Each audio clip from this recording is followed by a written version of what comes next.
الله جل جلاله د دې د پاره چې څنګه مړي ژوندي کوي بل مثال هم راته بیانوي.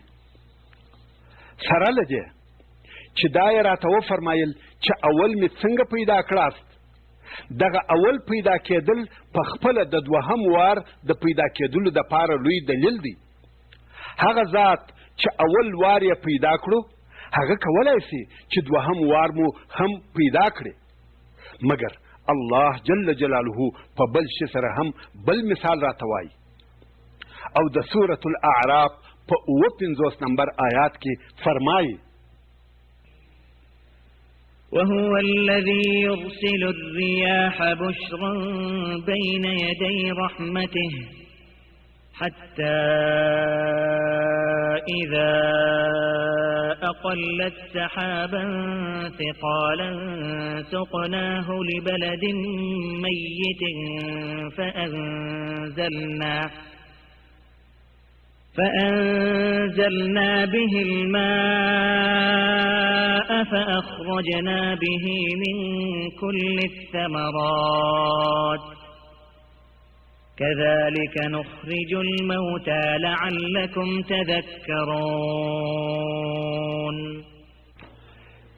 يعني دغه الله جل جلاله هغه ذات دی چې زیری کون کې بادونه را لیږي، په مخ کې یا د مخه د رحمت ده چې باران دی، تر هغو چې راواخلي دغه بادونه درنې اوریځې چې په اوبو سره درنې وي، هغې مځکې ته چې مړه وي وچه او بې وښو وي، او بیا له دغې اوریځې څخه اوبه نازلې کړو او بیا په دغو اوبو د دغې وچې او مړې مځکې څخه هر قسم میوې راباسو.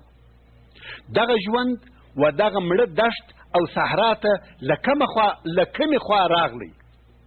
کذلک نخرج الموتى لعلکم تذکرون.